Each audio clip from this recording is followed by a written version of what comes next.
Work matters. Work is one of the most defining aspects of our lives.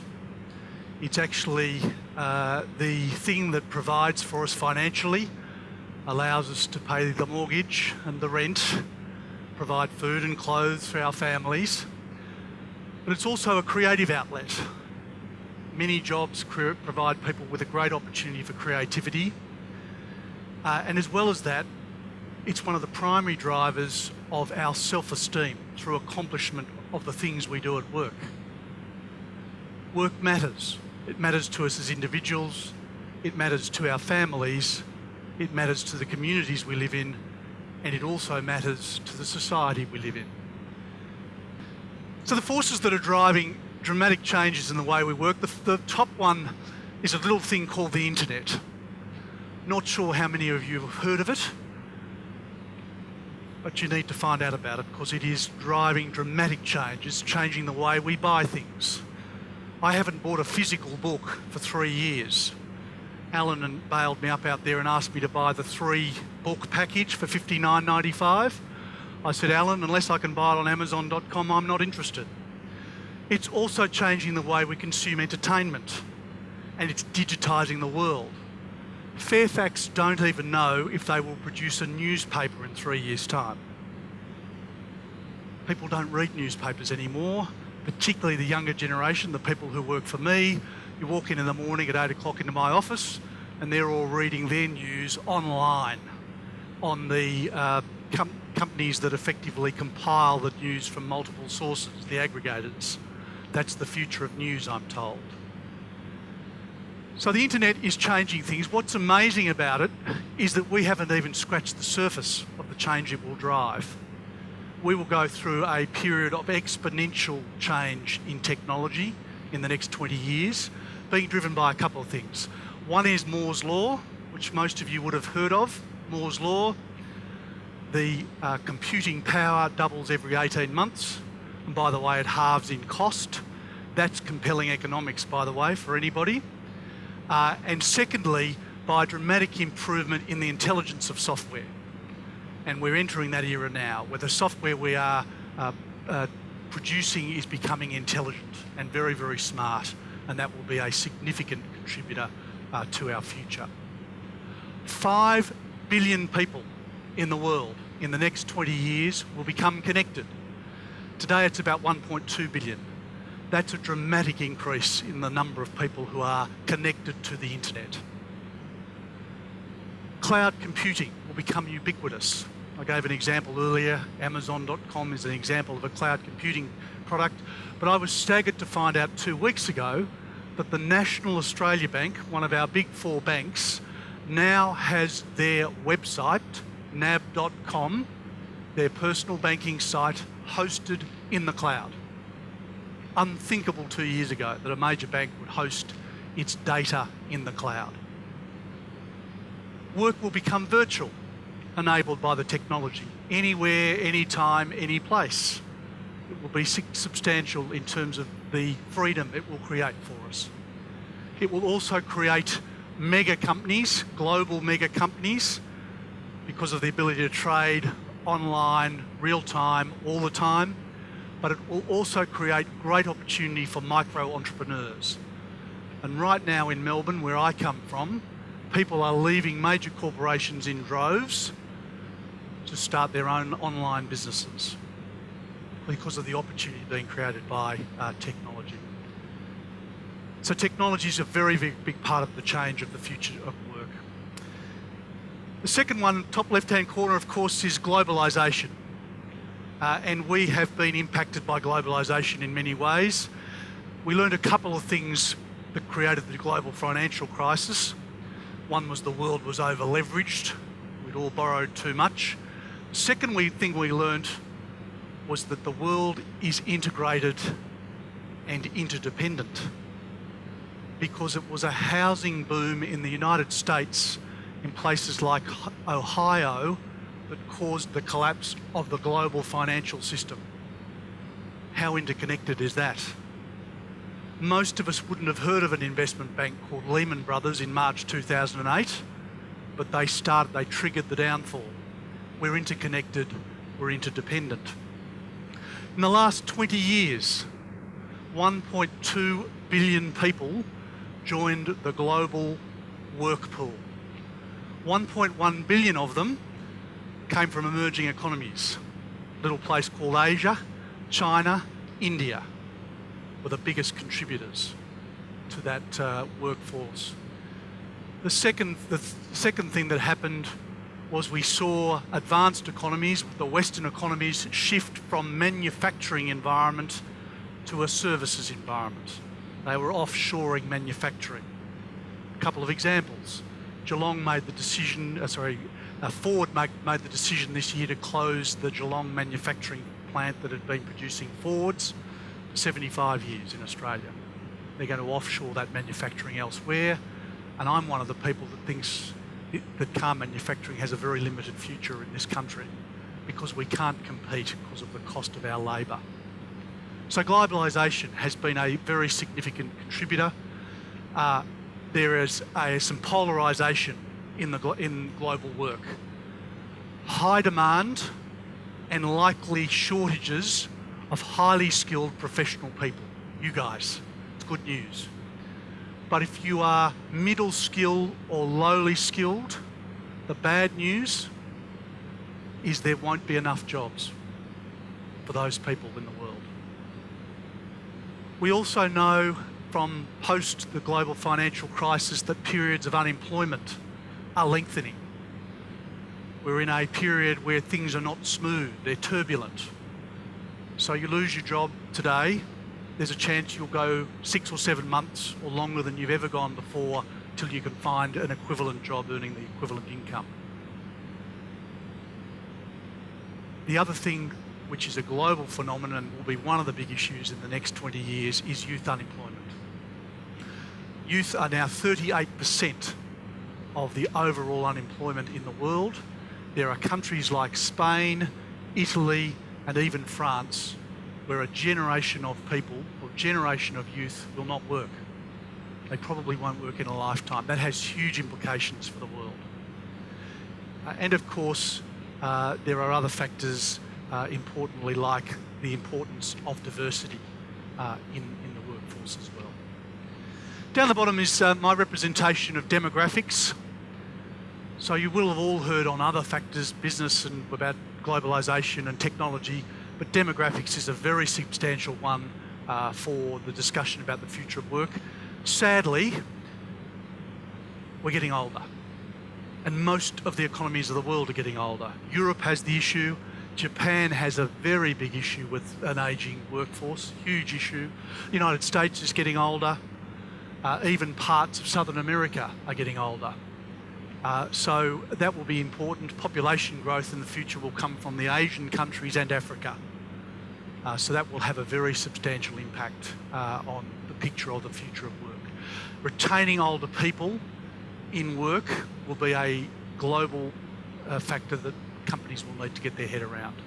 And it will be one of the factors that drives organisations and governments of the world to have a real focus on the creation of jobs worldwide. Of course, there's social changes as well, which is the right-hand corner down the bottom. Impacts of things like the internet, things like Facebook, things like Flickr. All good things, great enablers. Also means we know everything about you. Very, very important in terms of how you face the world in terms of work. Your reputation is critical because we can find out what you did at a party 7 years ago on Facebook. And by the way, if you put it up on Facebook, it is there forever. You do your best to have it erased. Pile of mail about that long to get it done. And the final thing is there are some macroeconomic factors. I talked about the 1.2 billion jobs created in the last 20 years. Well, because of that thing, the GFC, the outlook for the next 20 years in terms of global growth, you would have heard of the word austerity. How many people had heard the word austerity up until 5 years ago? Well, the outlook for global growth is much, much lower than the last 20 years. So rather than creating 1.2 billion jobs, new jobs, 600 million, about half, will be created in the next 20 years. There's another very important factor that will interest you. The last 20 years, 450 million people in the world got university degrees. My children won't just compete with people in Melbourne for jobs, they will compete with people in Bangalore, Tokyo and Finland, because the work can be done anywhere. These are compelling and it will drive substantial change to the way we work. And I want to say some of that is sobering, I know it is. I actually am very positive about the opportunities it creates for people, and technology will really assist that. So what does the future of work look like? We're moving from an environment where being a generalist or having generalist skills was acceptable. You need to be a serial master. Information and the absolute flood of information we're exposed to on a daily basis and globalisation are creating what's called fragmentation in work. You can no longer be a broad generalist. You need to be a master and a specialist expert in whatever your discipline is. If you're an accountant, you need to be an outstanding tax accountant or maybe a GST accountant, but it's no longer good enough to just be an accountant, and you want to be the best you can be in that discipline. We're moving from a world of individualism and competitiveness. This got talked about this morning. The world we're moving to is going to be about connectivity, it's going to be about collaboration, and it's going to be about networks. And in fact, companies in future will just be networks of people linked together. The most important skills Macquarie University can be teaching people in the modern world are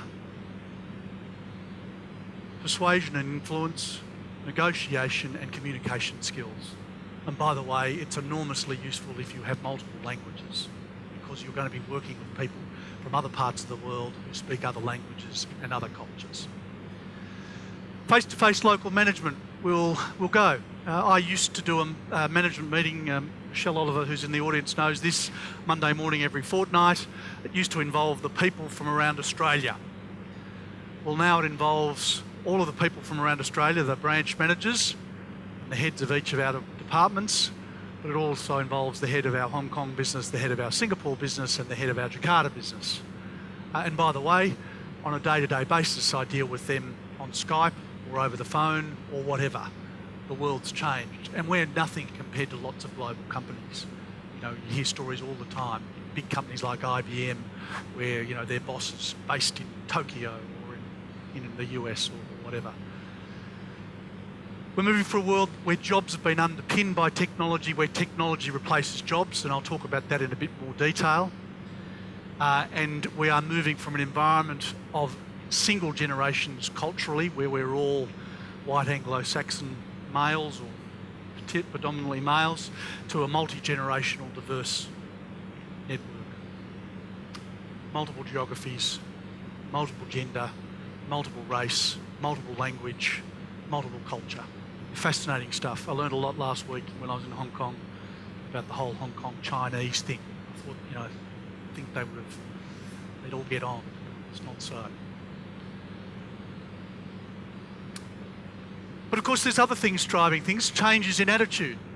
One of the biggest growth in the workforce has been the growth of what we call contingent work. Well, another way of saying that is part-time work. The last 20 years, part-time work's grown from 13% of the workforce to 21%. Partly because people are happy to work part-time. They're happy to work 4 days a week or 3 days a week. Michelle's coming back to work 3 days a week. It's fantastic. That's really great. The increased rise in complexity of computer power and the rise in fragmentation, I talked about that. It will just be so difficult to have all of the components of the jobs that we have today. They will need to be broken up into their pieces. Technology will be a great aid to people, but it's also one of the things that's going to drive the shortage of the skilled workers. The skilled workers are the people who know how to use technology and maximise the leverage. You heard about data analytics from Jody today. This is a data analytics story. Absolutely. And as I mentioned, rise in contingent employment and also the micro-entrepreneurs. If you're world's best running a company for one, and you're the world's best in a particular aspect of business, and I need you to work for me for 6 months or 3 months to do a project, that's how I'll engage you. And no doubt you'll charge me a good price for it as well. And we'll bring you into my network, and you'll work with people from other companies and other suppliers and other members of staff from around the world, and that's how work will be done. Automation and robotics, and this is a shot from our Melbourne office in 2020. At the moment in our Melbourne office, we play ping pong at lunchtime. So one of the things that changes is in fact that workplaces are changing, but in 2020 this will be one of our employees. Call him Herbert. And of course, the multi-generation workforce. For the first time ever, we will have 5 generations in the workforce. The traditionalists, people born back in 1945, the baby boomers, Gen Y, Gen X, Gen Y, and Gen Z. What a leadership challenge that's going to be. Because guess what? We all fundamentally want the same things, but we want them slightly differently. And so that will have a very big impact on the workforce as well. So what do workers want? They're going to leverage technology to augment intelligence. Lifelong learning will be important. If you think you're going to walk out of Macquarie University and you never need to learn again, forget it.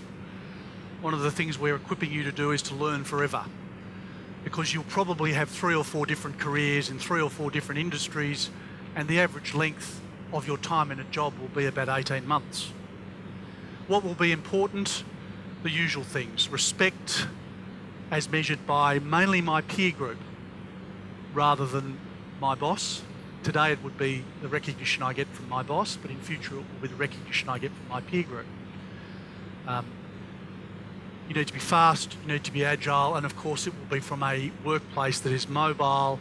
It could be in any form. It could be working on an iPad or a device like that, a laptop computer or a desktop computer at work, and it will be virtual.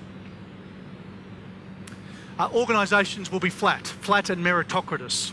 I was at Standard Chartered Bank in Singapore last week. This is a 150-year-old bank, very old-fashioned, very blue pinstripe suit type of organisation, very hierarchical, very old-fashioned. One side of the office now, half the building has been broken out into breakout rooms.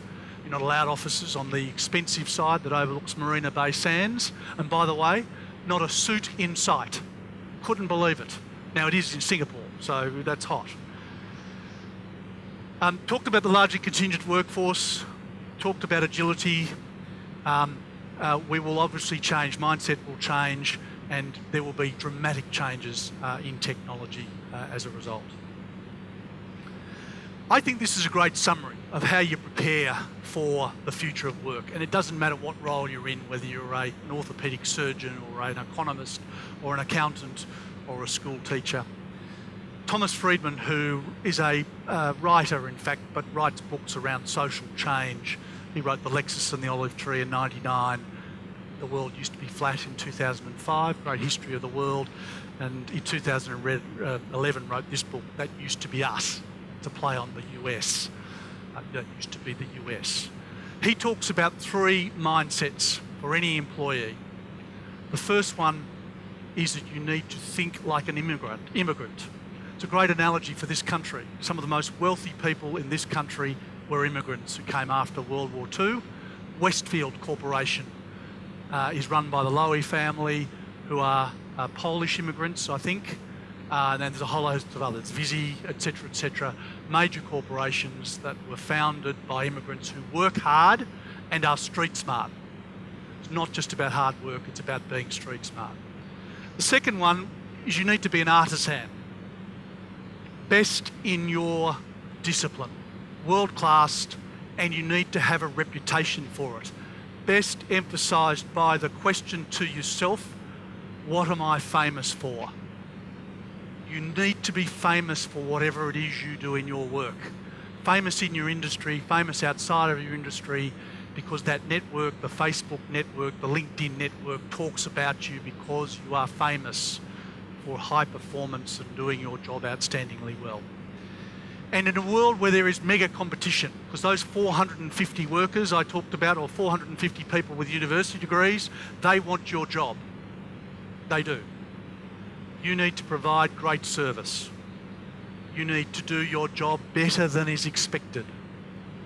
So if your boss says to you, and that's an old concept of a boss, but they say to you, I really like that paper delivered by Friday, I'd get it in on Wednesday night. Get a track record for delivering ahead of time and doing great work, providing great service above and beyond the call. I think that's a great analogy. That's how you future-proof yourself. Be outstanding at your job, best in class, great service, and work hard and be street smart. Thank you, ladies and gentlemen. It's been a great pleasure. Thank you.